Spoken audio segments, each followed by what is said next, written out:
Oke. Selamat pagi semuanya. Jadi nama saya Alvino dan di sini saya sedang bersama teman saya yaitu L. Ya, halo. Nah, Halo. halo ya. Nah, Halo. di sini kita mau bahas apa nih? Oke, jadi kita mau bahas ya namanya perubahan pola pikir ya kan. Jadi gimana tuh, Vin? Ya. Nah, ngomong-ngomong tentang pola pikir nih ya. Betul banget nih kita mau bahas tentang pola pikir ya, terutama di masyarakat Indonesia. Nah, seperti yang kita semua tahu, pola pikir masyarakat ini tuh semakin lama semakin terbuka, semakin berkembang dan semakin berubah semakin harinya. Nah, dampaknya kita bisa melihat dari adanya sintegang dengan generasi-generasi yang lebih tua. Nah, menurutmu kenapa sih kok bisa terjadi sintegang ini? Gitu. Oke. Kalau kita bisa lihat pola pikir ini kan terjadi sering banget nih. Hampir terutama apalagi tentang daring-daring ini semua orang jadi berubah pola Betul, betul. pikirnya ya, terutama sekolah caranya juga jadi berbeda semua ini. Nah, Nah, ya, tadi kan pertanyaannya yang tentang kenapa ada persitegangan antara mungkin in this case generasi yang relatif baru dengan generasi yang udah lebih lama ya. Nah, kenapa gitu? Sekarang kita bahas dulu kenapa si pola pikirnya ini bisa berubah.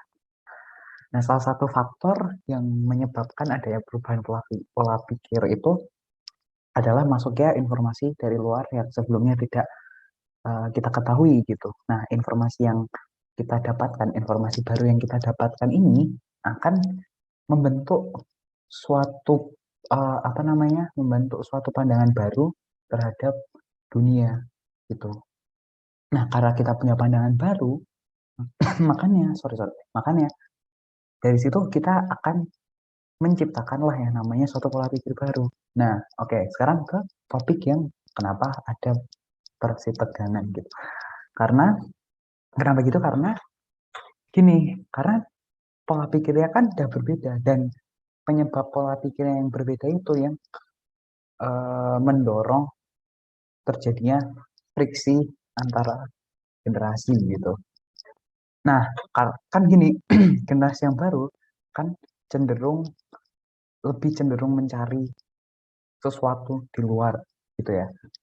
Sementara generasi yang sudah hidup lebih lama itu cenderung bisa dibilang kayak mereka relatif tidak aware atas sesuatu yang baru gitu. Nah, karena itu mm, perubahan pola pikirnya itu akan lebih efisien pada yang generasi yang baru itu karena tingkat difusi informasi itu berbanding lurus dengan perubahan pola pikir. Jadi perubahannya itu lebih kerasa yang ke baru. Nah, karena nggak yang satu berubah, yang satu enggak, tentunya akan beda dong ya. Dan perbedaan itu yang menimbulkan yang namanya friksi itu. Gitu, Vin. Oke, oke mantap. oke, keren keren keren. Oke. Jadi saya dapat intinya nih. Nah, membahas tentang banyaknya pemasukan informasi ya, tentang pola pikir nih. Kan kamu setuju dong kalau pola pikir manusia ini dipengaruhi banget sama informasi yang kita dapat, sama apa-apa yang kita dapat gitu. Itu yang mempengaruhi banget kan ya. Betul, betul, betul. Semakin banyak yang kita tahu, semakin berubah kan pola pikir kita. Nah, nah, saya bisa ngelihat pola pikir ini mulai berubah terutama pada masa daring ini. Pada masa daring ini jadi banyak media asing. Mulai dari Mhm. medsos, mulai banyak apalah. Pokoknya hampir semua anak sekarang punya alat elektronik, gawai itu pasti punya.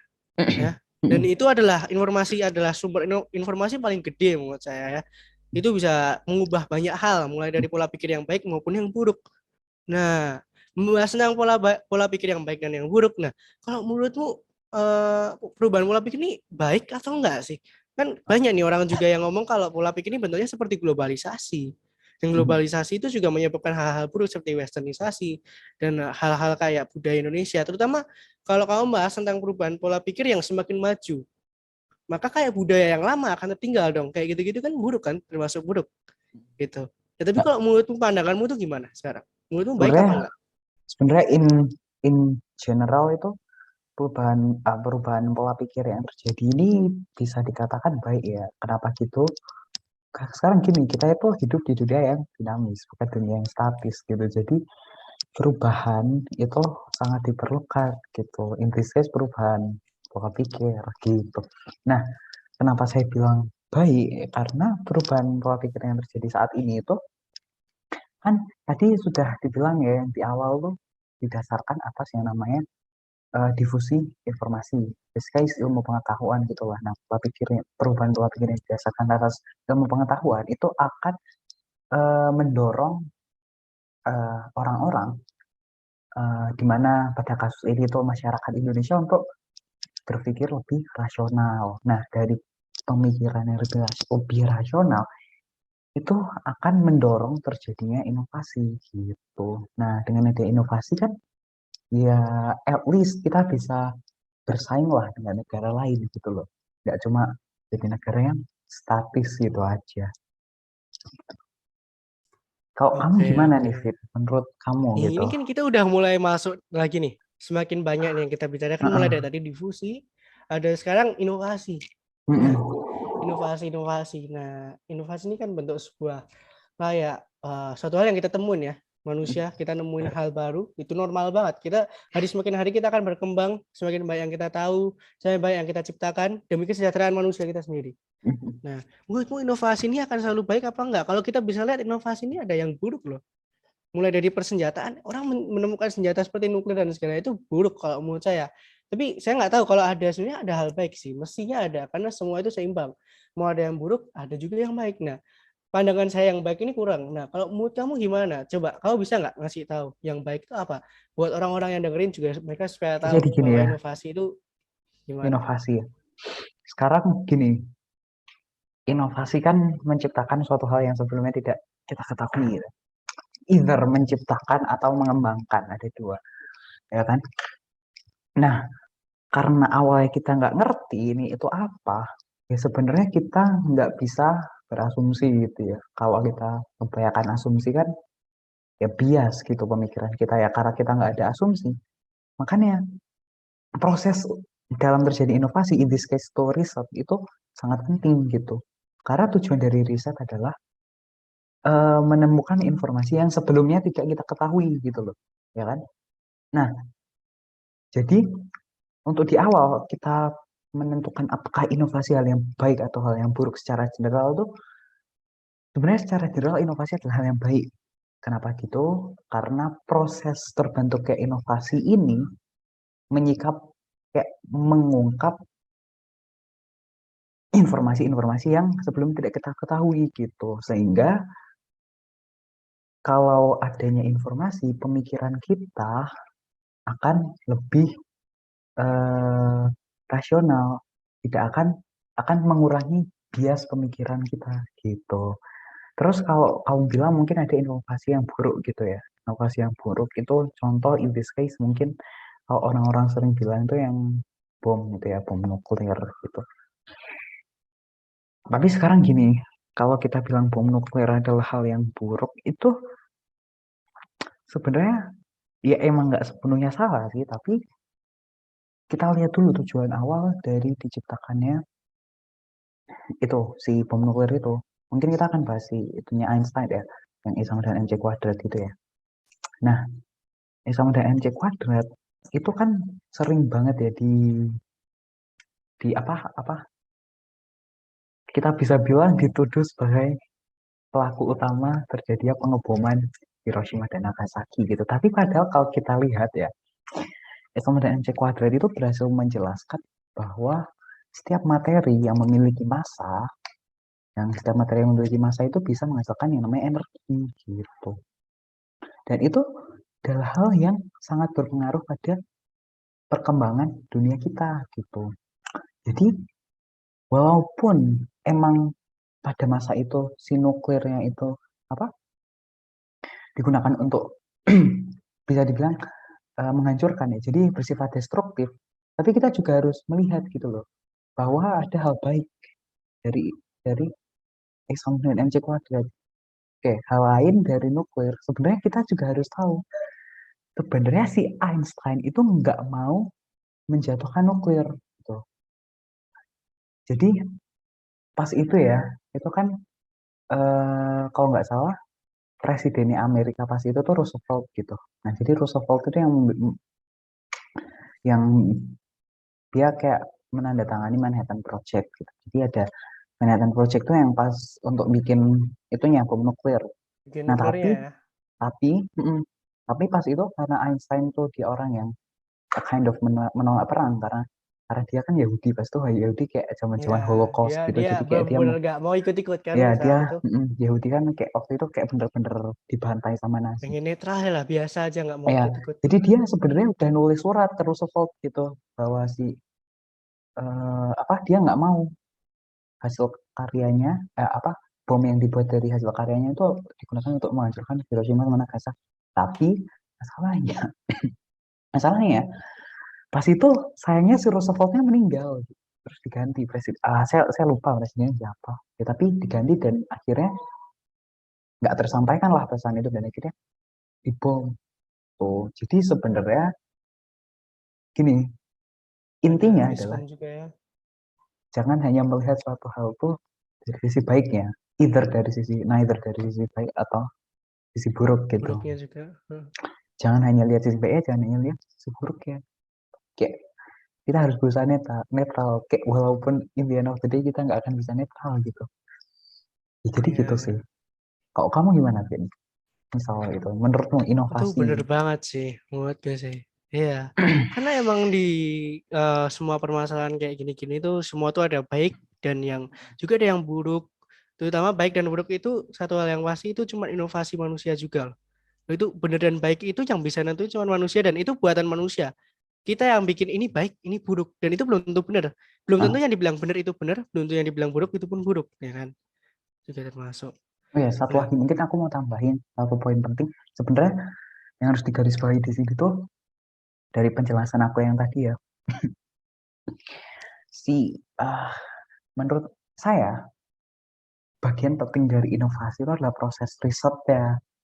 Karena dari proses riset itu kita mengungkap hal yang sebelumnya tidak kita ketahui, bukan hasil akhirnya. Karena hasil akhirnya sangat mungkin berbeda dengan hipotesa kita yang di ya, awal gitu. ya, ya, ya, ya. Emang bentuk research itu kan kita dapat informasi baru kan ya pasti. Betul. Gitu, ya kan. Kayak dia tahu rumus I sama dengan Ya, MC kuadrat. Nah, dia bisa tahu itu semakin digunain emang emang suatu hal yang kita temuin tuh tergantung penggunaannya ya. Jadi terakhir ya kayak ini ya, gunanya jadi lebih baik atau enggak gitu. Kalau masalah ya, informasinya, informasi itu pasti baik. Karena ya, semakin banyak yang kita tahu itu betul, semakin betul, baik betul. sebenarnya. Tinggal kita Ah, aja mau pakai gimana gitu ya. ya, sebenarnya gini, kalau kita ngomong baik dan benar, eh, sekarang gini, kalau kita simulasikan dunia ini adalah dunia tanpa manusia, dunia tanpa makhluk hidup gitu. Baik dan benar itu nggak ada, yang ada hanyalah iya atau Ya tidak atau tidak. gitu. Iya, Hmm. fakta yang ini itu ada di alam semesta atau fakta yang ini tuh nggak ada di alam semesta gitu. Nah, masalahnya si Ya. manusia ini menciptakan konsep benar atau salah untuk mempertahankan Ya. eksistensinya gitu. Ya, ya sih. Soalnya manusia punya ego yang bakal Iya, berusaha membenarkan dirinya sendiri gitu loh. dan ego ya itu dia itu yang membantu manusia tetap eksis dan juga yang bisa em, menghancurkan manusia karena si Iya sih. hal ini tuh bisa hal ini tuh yang membuat konsep benar dan salah manusia itu sangat-sangat ambigu gitu dan Iya sangat-sangat sih. Soalnya manusia inkonsisten. kadang kayak membunuh untuk hidup juga kan, nggak cuma kayak hewan dia makan, kita juga bunuh gitu sama satu sama lain Ya, gitu. Ya manusia ini adalah makhluk satu-satunya yang bikin perangkap untuk manusia sendiri gitu loh. ya. Misalnya kalau Dan kayak hewan kecil pun kayak tikus nggak pernah loh bikin perangkap buat tikus, tapi manusia pernah bikin buat bom atom untuk manusia. dan Iya sebenarnya emang. kalau kita lihat tuh eh senjata paling ampuh untuk membunuh diri kita sendiri adalah konsep benar dan salah yang ambigu itu tadi. Gitu. Ya, tapi kita tidak bisa mempersalahkan gitu. Kita tidak bisa mempermasalahkan hal itu karena memang ya itu adalah hal yang nggak bisa Tapi emang diubah gitu. gimana ya? Konsep Konsep benar baik dan dan tidak ini udah ada hmm, sama kita dari kita kecil dari ya zaman konsep dahulu gitu. ya betul banget konsep baik dan buruk yang ambigu itu kayak mau kita berusaha sekuat apapun itu kayak ini kalau kamu kalau kamu bahas cukup termodinamika gitu ya ada yang namanya entropi. Jadi entropi itu suatu materi itu akan tends to kekacauan gitu. Kalau entropinya meningkat, ya kan semakin kacau. Nah, dan fakta di dunia ini, entropi itu akan selalu meningkat seiring waktu di sistem yang tertutup ya. Dan konsep baik dan buruk itu sama kayak gitu. Jadi walaupun kita berusaha untuk me, men, let's say menstabilkan konsepnya, in the end of the day dia tetap konsep baik dan buruknya ini tetap akan tends to uh, sesuatu yang chaos gitu, sesuatu yang inkonsisten. Jadi Soalnya sebenarnya ada terus gitu. Dan ya hmm, sekali lagi itu cuma konsep manusia, ya belum tentu tergantung benar gitu sebenarnya sih. tergantung kitanya aja sih ya. Bentar, tergantung manusianya yang dimana dia Gunain mau dan segalanya. mm, ya mau menganggap si konsep baik dan buruk itu kayak gimana gitu. Nah, kita udah bahas banyak banget. Mulai sampai ke luar negeri, kita juga membahas tentang nuklir, Bahas dah. Washington, Banyak lah. gitu-gitu. Kita banyak sebenarnya, banyak banget yang bisa dibahas. Terutama inovasi. Wah, manusia udah nemuin banyak hal gitu. Mulai dari yang Yui. baik mau buruk, tapi seperti yang dibilang El tadi, kita emang pentingnya itu research. Kita nemuin informasi itu akan selalu berguna. Tinggal gimana cara kita gunainnya. Yui, mantap. Nah, Sekarang mau ngomong-ngomong tadi ngomong tentang luar negeri, sekarang kita bakal bahas tentang negeri kita sendiri. Kenapa mm, kok adanya perubahan pola pikir? Kalau kita seperti yang diomongin tadi, pola pikir itu suatu hal yang baik. Tapi mm. kenapa walaupun orang Indonesia yang udah berubah pola pikir, kadang nggak maju-maju negeri kita ini? Kenapa sih? Faktornya tuh apa? Kok bisa nggak maju gitu? Kadang kan kita kalah sama luar negeri ya kan? Gini, sebenarnya ada banyak ya. Tapi satu yang menurut saya, menurutku kayak sangat krusial gitu, itu pendidikannya yang sangat old school gitu, ya kan. Jadi Iya sih, old school kayak ya. Ya. if we're being honest gitu ya, kita cuma dicekok informasi tanpa kita ngerti, Scientific reason. ya tanpa reason, scientific reasoning, which in this case tuh kayak tanpa kita ngerti sebenarnya ini kita cara pakai gimana dan dipakai pas apa gitu. Iya, iya, iya, iya. Dan karena kita nggak ngerti dan kita cuma kayak let's say dicekokin ya kasarannya, ya nanti outputnya itu orang yang menempuh pendidikan tuh akan tanya ini sebenarnya kita ngapain sih, kayak sebenarnya kita belajar ini ngapain sih, ya kan ya karena kita tadi Iya tuh sih. nggak Kayak ya di itu tuh kayak bener-bener masukin informasi kayak manusia itu database ya kan. Jadi bener-bener kayak ini kamu ambil ya ini informasi kamu terima gitu. betul betul mantap. Dan gimana ya? Sebenarnya kalau manusia dijelaskan tentang fungsi dan segalanya gitu-gitu mungkin mereka akan mulai tertarik. Oh, ternyata hal yang aku pelajari ini bisa buat ini loh. Oh, jadi menarik gitu. Jadi kayak orang tertarik gitu loh. Tidak Tapi ada tidak ada tujuannya kok aku belajar ini. Jadi mereka kayak ya udahlah. Tapi dipaksa keadaan juga karena semua orang udah sekolah. Tujuan orang sekolah sekarang cuman buat dapat ijazah supaya dia besok bisa ngelamar kerja. well sebenarnya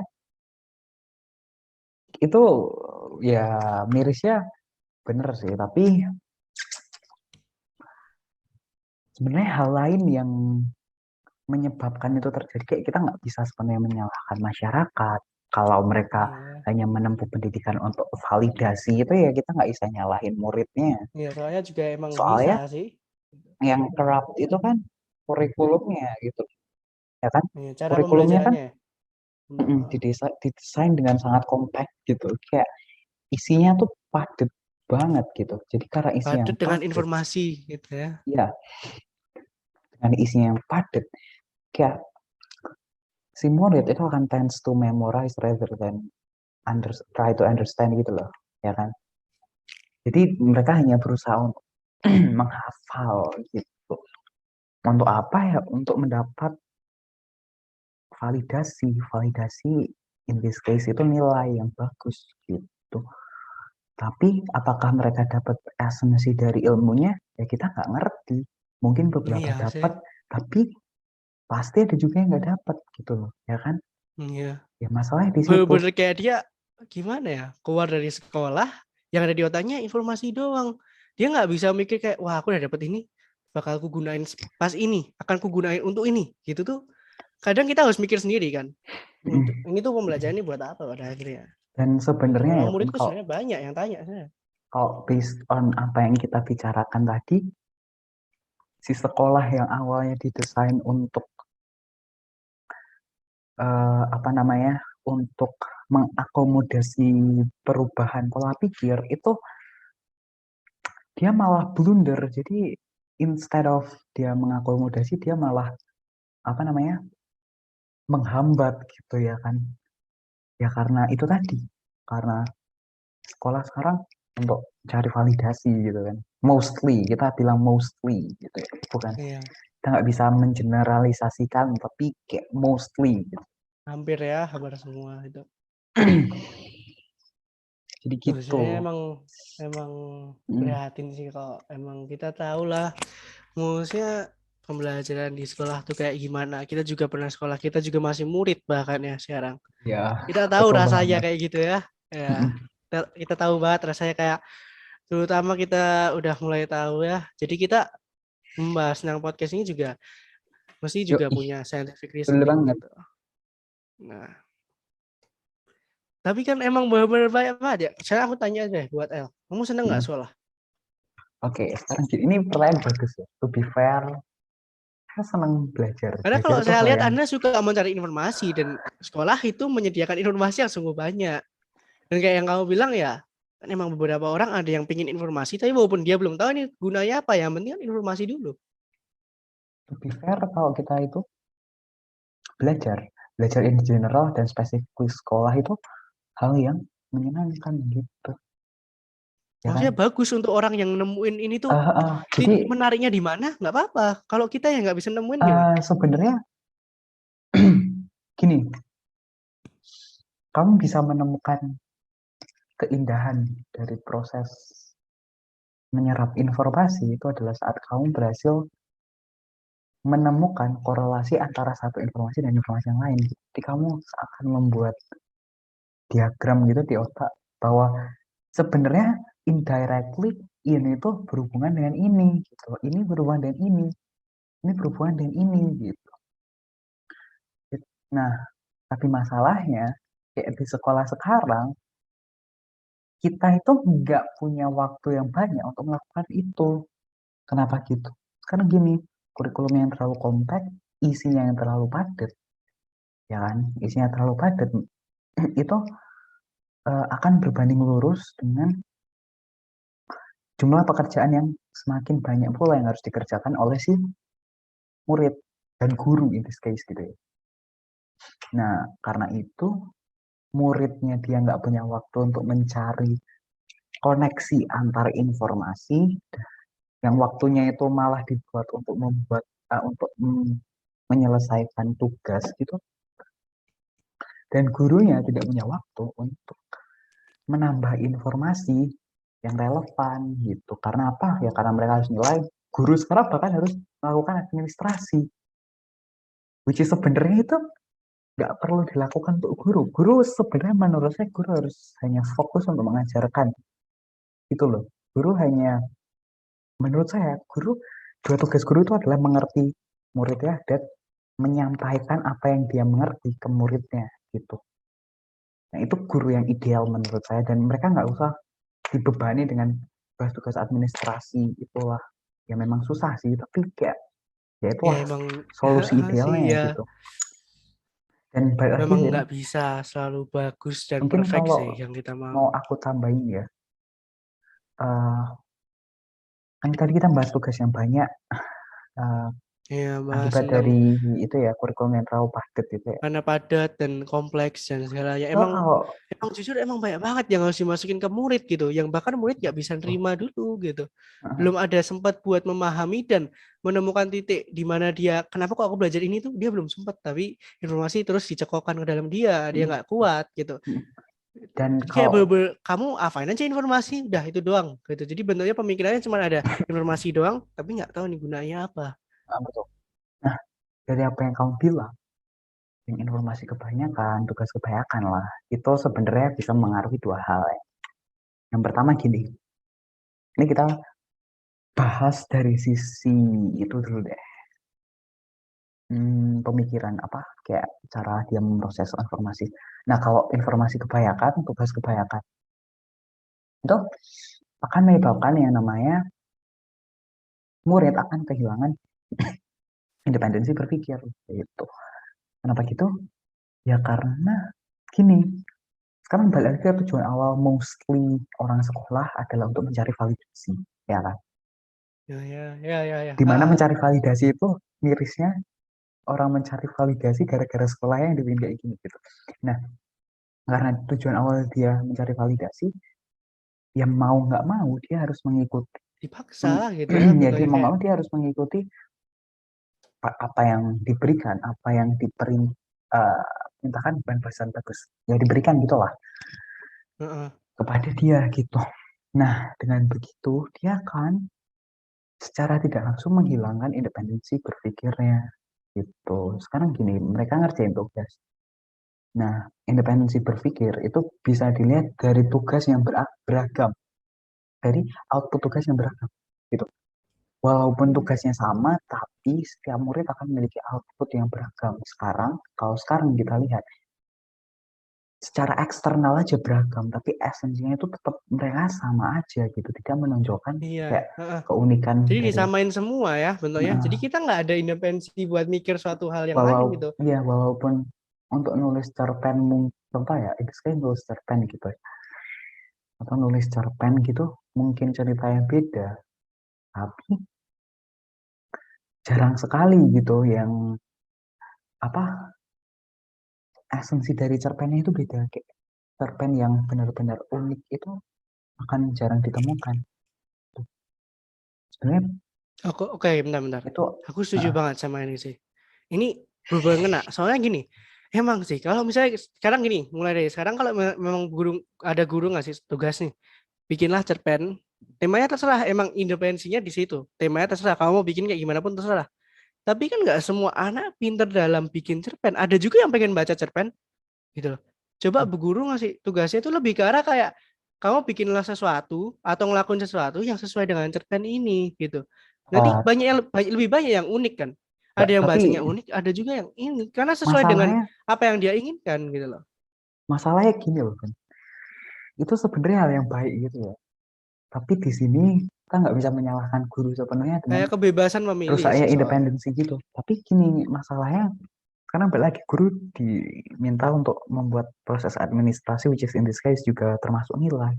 Nah, nilai didapat dengan itu tadi output dari tugas ya kan.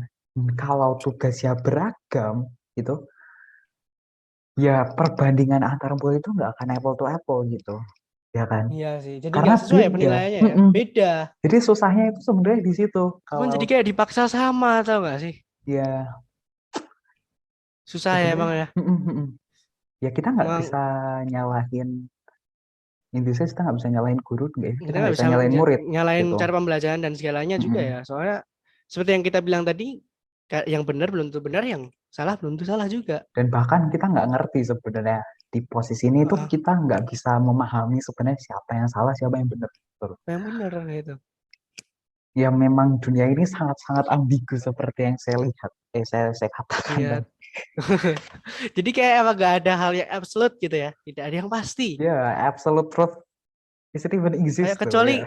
iya sih. Oke, Nah, itu podcast tadi baru biar kita satu by the way. bertukar pikiran kita dapat Nggak, tadi kan apa? aku bilang ada dua ya diubah ya. Ada dua yang terpengaruh ya. Tadi kan itu baru satu Oh ya. ya, satu lagi Ya kan? nih. Waduh.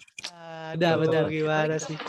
Nah, tadi kan yang awal kita bahas tentang tugasnya kebanyakan yang menghilangkan independensi berpikir gitu kan ya. Yang kedua Iya. adalah ini secara apa ya psikologis gitu. Tugas yang terlalu banyak gitu. Mungkin bisa dibilang memang ada hal baiknya gitu ya. Ada hal baiknya, which is in this case kayak apa melatih daya tahan gitu, melatih kita bagaimana cara manajemen stres gitu. Tapi Iya sih. seperti yang Terutama saya kayak bilang, tugas ini yang ya. Ya.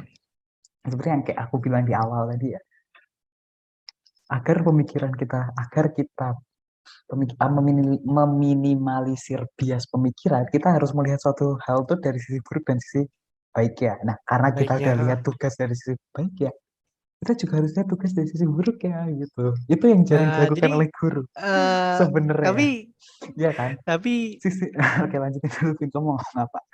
oke, tapi Bu saya gak ikut-ikut ya Bu kalau nanti dia bahas yang buruk. Gak. Santuy Makanya lah. emang maksudnya kita nggak Nah, bisa. Sekali lagi kita kita nggak bisa harus nyalain siapa-siapa. Kita nggak bisa nyalain iya siapa-siapa. ya. Ini cuma Iya, pendapat kita kita kita aja. nggak nyalahin siapa-siapa. Kita nggak nyalain. Kita Kita cuma berpendapat. kita berusaha untuk netral walaupun Ya, nggak bisa sebenarnya. iya. Karena pada Oke, kita lanjut ya. Lalu itu. Oke, tadi apa? Kita bahas sisi buruk dari tugas. Sisi buruk oke, dari tugas itu ini mungkin kita semua akan sangat-sangat relate dengan ini. relate Yaitu banget adalah harusnya. burnout. Tugas yang terlalu banyak disebabkan oleh kurikulum yang sangat padat akan menyebabkan burnout. Burnout itu capek gitu. Kayak otak kita udah terlalu capek gitu. Siapa Nah, yang nggak capek ya emang, aduh. Apalagi bikin iya, podcast lo, Bu, capek lo, Bu, serius, Bu. enggak gitu be fair. Loh, tapi Kok to apa fair, ya? eh. Aduh, batuk jadinya. Keselak. Oke, lanjut lah. Itu si El sampai batuk-batuk terus lo, Bu, kecapean dia. Enggak sih. Ngadepin saya soalnya. Enggak pengen. Oke, Vino serius Vino. It's Baik, okay, it's kita okay. balik ke burnout. Biar Bu Kita Guru, Bu balik ke Guru tahu astaga lah. Alvin. Kita balik ke Oke, burnout. let's go. Kita balik ke Oh, iya, burnout. Kita balik ke burnout, oke? Oke. Let's be serious for a second. Oke. Kita balik ke burnout. Nah, sebenarnya dampak dari burnout itu apa sih? Yang paling kentara adalah turunnya kreativitas. Ya enggak? Ya enggak, Bro? Karena orang semakin capek, iya pasti mereka bakal pilih yang gampang aja. Dia nggak akan berpikir keras untuk melakukan sesuatu. Sekarang Jadi gini, kreativitasnya semakin turun. karena nih kalau kita lihat secara dari sisi ekonomi gitu ya. Jadi kuantitas itu tidak bisa berbanding lurus dengan kualitas. Kuantitas akan berbanding terbalik dengan kualitas. Jadi kalau kita buat persamaan matematis kayak kualitas itu sama dengan kuantitas kualitas itu sama dengan seper kuantitas dikali suatu konstanta tertentu. Nah, di mana kalau kita hubungkan dengan burnout ini, dengan tugas ini, konstantanya itu kayak faktor awal dari si murid gitu. Contoh lingkungannya dia kayak tingkat pemahamannya si murid dan many other stuff gitulah, ya kan? Yang nggak bisa disebutin di sini juga. Nah, karena itu karena berbanding terbalik. Jadi kalau misalnya sebenarnya kalau kita mau menghasilkan output tugas yang benar-benar bagus tuh kita nggak bisa memaksakan kuantitas tugas itu terlalu banyak gitu. Karena pasti walaupun ada beberapa yang memang kualitas tugasnya akan tetap bagus ya itu kasus lain gitu loh. Tapi kalau kita generalisasi kualitas tugas itu berbanding terbalik dengan kuantitas tugas karena kreativitas itu sangat dipengaruhi dengan banyaknya project yang harus dia bikin gitu. Jadi karena dia burnout, kreativitasnya akan menurun gitu. Nah, maka dari itu kreativitasnya turun, balik lagi. Kreativitas turun, independensi berpikir turun, akan menyebabkan berkurangnya, tahu nggak Vin, apa yang mau aku katakan? Jadi sebenarnya itu sih, curiosity, ya kan? Rasa ingin tahunya akan berkurang. Karena independensi berpikir berkurang, kreativitas berkurang gitu. Makanya sekarang kalau kita lihat kayak pertanyaan-pertanyaan yang unik itu jarang sekali kita temuin kalau di kelas, ya kan? Ya enggak? Ya kan? Iya sih. Nah, itulah dampak dari itu tadi sebenarnya. Ya, walaupun dampak buruk ya, kalau kita jabarin di sini kayak kelihatan banyak, tapi ya emang dampak baik juga ada gitu. Juga ada itu. Ya itu sih untuk Semua ada tugas baik ya. dan buruk saya lagi. Ya sebenarnya kayak pretty much ini hal yang susah untuk dibicarakan, tapi ya seru sih. Ya.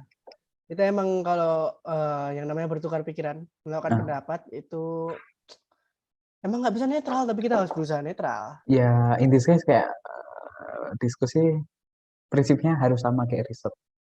Yang kita cari bukan hasil akhirnya, tapi dari proses kita diskusi itu kita bisa dapat apa. Kita dapat apa? Iya, benar. Balik lagi ke topik tadi ya, yang penting kayak kita ada banyak menjabarkan kayak dark side of education gitu ya. Mungkin kita mau kasih dikit tentang itulah, ya solusi gitu ya. Sebenarnya nggak bisa dibilang solusi sih. Ya setidaknya kita ngasih beberapa poin yang hopefully bisa membantu lah, dikit-dikit gitu ya. Mungkin aku mau cerita dikit, Dikit ya. nggak tahu sih. Oke. Gak boleh banyak-banyak ya. Tadi udah bilang dikit. Nah, Ya, ayo. Ya, dikit itu gas relatif dong. bro, dikit itu relatif. Iya, tapi kalau Jadi aku tuh punya temen gitu, namanya aku punya temen ya, namanya Kak Frans. Nah, Kak Frans tuh lagi kuliah di Jerman. Nah, kuliah di salah satu universitas di Jerman. Nah, jadi pada suatu hari gitu, kan aku penasaran ya. Kalau kita tahu tuh kayak di Jerman tuh banyak banget ya ilmuwan kayak fisikawan gitu lah yang berkontribusi besar pada ilmu fisika gitu. Contoh lah Einstein, Max Planck gitu, Karl Schwarzschild, terus Werner Heisenberg gitu. You name it lah, banyak banget gitu. Jadi aku penasaran nih, kok bisa sih banyak banget orang pinter yang datang dari Jerman gitu. Nah, maka dari itu kayak aku kontak Kak Frans itu, aku tanya tuh. Jadi aku line gitu, aku pakai line, aku tanya, Kak sebenarnya kenapa sih? Kan Kak Frans ini lagi kuliah di Jerman nih. Sebenarnya apa sih bedanya eh, sistem pendidikan di Jerman dan di Indonesia gitu. Nah, dari percakapan kita itu ada beberapa poin penting, poin yang penting gitu. Oke, kita akan bahas satu-satu ya. Yang pertama itu Jerman itu adalah negara yang sangat sangat menghargai kebebasan berpendapat dari setiap muridnya, dari setiap anak-anaknya gitu. Nah, salah satu bentuk dari mereka menghargai kebebasan berpendapat itu adalah di Jerman itu anak-anak itu sangat-sangat bisa dibilang bebas untuk menentukan mereka mau jadi apa. Mereka sangat bebas untuk menjadi diri mereka sendiri. Dan itu bisa dilihat kebebasan pendapat itu dari salah satu soal yang dikirim ke Afgan. Jadi kalau di Indo gitu biasanya soalnya itu adalah 10 tambah 5 sampai 15. Contoh ya kan. Kalau di Jerman itu nggak gitu. Si anak itu mereka dikasih 15 sama dengan apa. Nah, mereka bisa mengisi dengan apa yang mereka ingin isi di situ. Contohnya 10 tambah 5 bisa kan. 5 kali 3 bisa. 12 tambah 3 gitu. Dan banyak banget. Nah, itu adalah contoh soal di Jerman yang menurut saya itu cukup bagus ya. itu Itu poin pertama. maksudnya jujur ya. Itu hal kecil, tapi itu udah menunjukkan kayak kebebasan seseorang gitu ya. Itu hal kecil tapi udah menggambarkan kebebasan orang banget itu. Wah, itu gila sih itu. Keren keren keren. Lanjut lanjut coba. Oke, oke, sorry. Di poin kedua ini masih berhubungan dengan poin pertama ya, yang kebebasan tuh. Jadi mereka bebas, nggak bebas sih, tapi mereka tidak dipaksa untuk mempelajari suatu bidang tertentu gitu. Nah, ini kenapa ini sebenarnya menyebabkan Jerman itu nggak cuma bagus di satu sektor saja. Kita lihat sepak bola Jerman bagus kan, ada Bayern Munich gitu. Mereka bagus kan sepak bolanya. 2014 menang World Cup. Ilmuannya nggak usah ditanya gitu.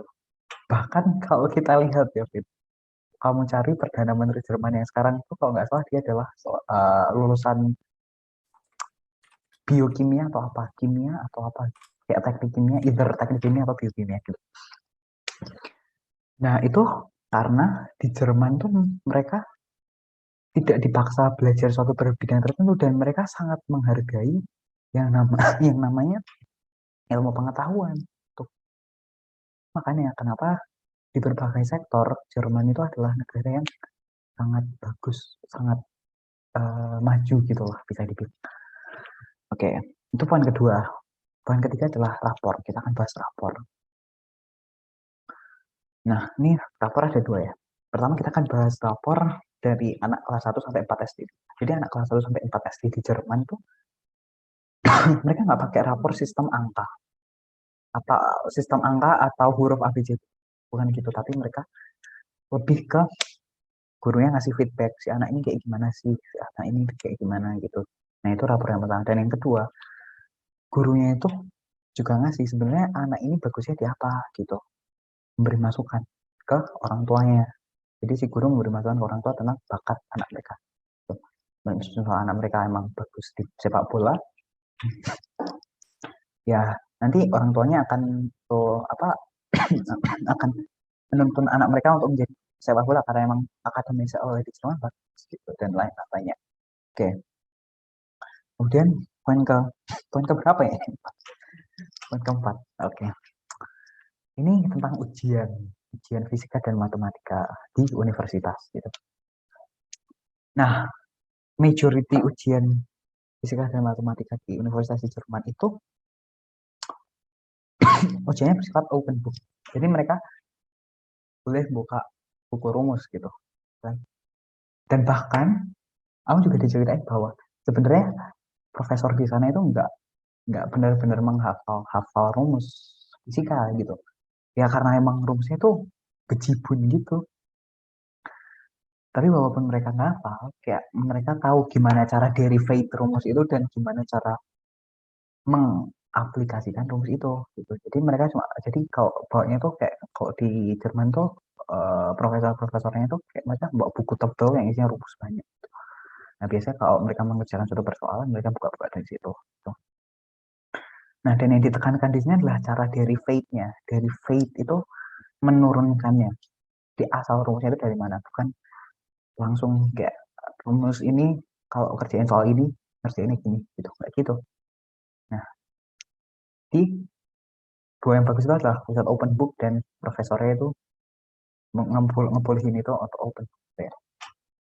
Nah yang terakhir adalah tidak ada sistem ranking di sekolah Jerman gitu.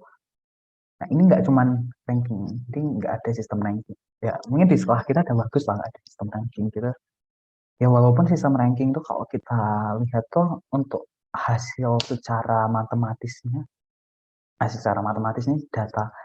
data berupa angka atau huruf gitu ya, itu emang efektif sih karena dengan ranking dengan persaingan yang bagus, persaingan yang ketat antar murid kan murid akan terpacu untuk bekerja lebih. Tetapi balik lagi ya kan, Ada suatu buruk dan baiknya. iya kita nggak bisa ranking juga menyebabkan itu tadi kita menyebabkan kita nggak belajar untuk esensi ilmunya, tapi kita belajar untuk Untuk validasi. tapi untuk dapat ranking itu sih. Kan, Vin, kalau kamu lihat di sekarang kan kalau di Indonesia itu kan kayak ranking PTN, kamu tahu PTN kan? PT Perguruan apa? tinggi negeri, perguruan tinggi negeri, Oh, PTN. Iya, ya. perguruan tinggi negeri Yang ngerti. itu kan Tahu, tahu. sangat-sangat diperhatikan oleh masyarakatnya ya nggak sih? Iyalah. Mereka kayak masih Bahkan nggak usah PTN deh, itu aja kayak sekolah aja kayak kita kita ini mau milih SMA kan nggak memperhatikan hal tersebut gitu kan. Nah tapi bedanya di Jerman tuh kayak gitu. Universitas-universitas di Jerman itu mereka nggak apa namanya mereka nggak terlalu memperhatikan ranking. Dan ini buktinya kamu kalau kamu mau lihat itu kalau dari 100 daftar 100 universitas terbaik di dunia itu Jerman itu jarang masuk gitu loh. Walaupun jarang masuk kan output mereka mantap-mantap gitu. Ya kan? Teman-teman banyak dari sana. Mereka instead of mereka berkompetisi dengan ranking, mereka saling mendukung satu dengan lain gitu. Setiap iya, saya universitas kan melengkapi karena setiap orang ada ininya di sini ya ya. Jadi setiap universitas tuh sendiri punya itu sendiri punya spesialisasi kayak sendiri. Jerman tuh Contoh jadi dia bisa jadi ngumpulitin apa yang dibutuhkan di negara ya. Kayak misalnya pemain bola dan segalanya dia tahu mana yang ini tuh bagusnya di sini, ini bagusnya di sini iya karena iya. dari awal udah diberi kebebasan. Jadi mereka bisa ngembangin apa yang emang dia bisa. Nggak semuanya dipaku di satu hal. Terus semuanya ada yang buruk, ada yang enggak, terus diambil yang buruk, yang baik diambil, yang buruk ditinggalkan kan enggak bentuknya. Betul betul. Dan kalau kita itu lagi ya Fit, sebenarnya kalau kita tinjau ulang sistem pendidikan kita yang kayak gini tuh adalah pengaruh dari kolonialisme gitu loh. Ya nggak sih? Kan dulu kita sempat ya dijajah sama Belanda. Nah, pas itu kan emang ya mereka bangun, waktu kalau kamu masih ingat tentang politik balas budi, ya mereka kan membangun pendidikan gitu ya. Nah, tapi tujuannya itu sebenarnya bukan murni balas budi. Mereka bikin itu untuk memenuhi tenaga kerja di kantor-kantor administrasi, di pabrik gitu. Jadi sistemnya emang dibuat sedemikian rupa untuk menghasilkan tenaga kerja di tempat-tempat itu. Dan blundernya ya, pendidikannya nggak diubah walaupun kita udah nggak dijajah, sistem itunya tetap sama gitu sampai sekarang. Sama aja ya. Jadi kayak Pretty much sama, emang ada sedikit hal yang berbeda. Pretty much sama lah. enggak, tapi gini serius. Kalau kita bahas tentang pembelajaran kita yang kurang maksudnya belum cukup berubah untuk lebih baik gitu loh. Masih sama terus. Emang kadang gimana ya? Kayak di sekolah kan kita kan belajar dari hal-hal yang lama ya kan. Kita juga belajar dari buku. Buku itu kan hal yang udah ditulis dari lama. Kita belajar dari situ, itu kan masa lalu semua. Kita belajar lagi dari masa lalu. Kita dapat informasi masa lalu. Gitu sih. Maksudnya emang aku sih paling kena soalnya masalah kamu ngomong bahwa memang tidak berubah, padahal sebenarnya manusia udah berubah. Tidak ada yang namanya manusia penjajahan ini sudah nggak ada, tapi sama aja terus gitu loh. Dan itu miris, menurutku itu sedih karena kok nggak berubah gitu. Ya, Saya berubah jadi lebih baik gitu loh. ya sekarang kan kita berusaha untuk diam di dunia yang dinamis gitu. Kalau kita pengen jadi lebih baik, mau berubah gitu loh maksudnya. Tapi sebenarnya kalau kita lihat lagi ya, kalau sekarang tuh udah mulai itu nggak sih, kayak sekarang mulai ada diubah ya, UN udah dihapuskan diganti dengan AKM yang sebenarnya mengetes sekolah instead of mengetes murid secara langsung gitu. Dan itu sebenarnya perubahan kecil yang harus diapresiasi gitu, ya kan. Ya. Nah, dan tapi walaupun tidak ada perubahan, karena balik lagi dunia ini akan cenderung menuju ke kekacauan, itu ketidakteraturan ya, lebih bagusnya. Loh, balik lagi ke Itu ego ya, manusia yang ada ya gitu ya. karena dunia ini selalu menuju ke ketidakteraturan, ya perubahan itu harus selalu ada gitu. Ya mau nggak mau kita harus selalu menjadi makhluk yang terus mengalami Perubahan pola transformasi pikir dan gitu. lain-lain. Atau enggak ya kita akan terdeformasi. Iya, Tuh. kita butuh itu untuk bertahan hidup. Saya Berusaha untuk sungguh menjadi setuju statis sih. adalah cara membunuh diri sendiri yang sangat efektif. Oke, kita Oke, dalam oke, oke. berangkat astaga. Ya, Closing benar-benar. Tapi jujur saya sungguh setuju ya. Menurut saya permasalahan tersebut sangat ya permasalahan-permasalahan seperti ini emang kita bicarain gini, tapi kita juga tidak merasa paling benar. Saya lagi kita hanya menyampaikan pendapat sesuai dengan pandangan kita gitu. Oke. Saya sungguh berterima kasih pada El ya sebagai teman saya. Kita udah melakukan podcast. Sungguh banyak hal yang kita sudah bahas di sini. Banyak informasi yang kita dapat. Kita dapat beberapa hal baru. Terutama saya juga dapat informasi dari Anda dan segalanya. Saya juga berterima kasih pada Bu Guru yang sudah mendengarkan kami sampai di sini ya. Semoga ini bisa menjadi bantuan atau mungkin ya menjadi masukan ya, membuka pandangan Bu Guru juga ya, masukan ya. memberikan Ini insight hanya sekedar baru. pendapat kita ya. Hanya sekedar pendapat kita tidak menyalahkan siapa-siapa. Jadi kita hanya sekedar berpendapat sesuai dengan pandangan kita. Ya, tapi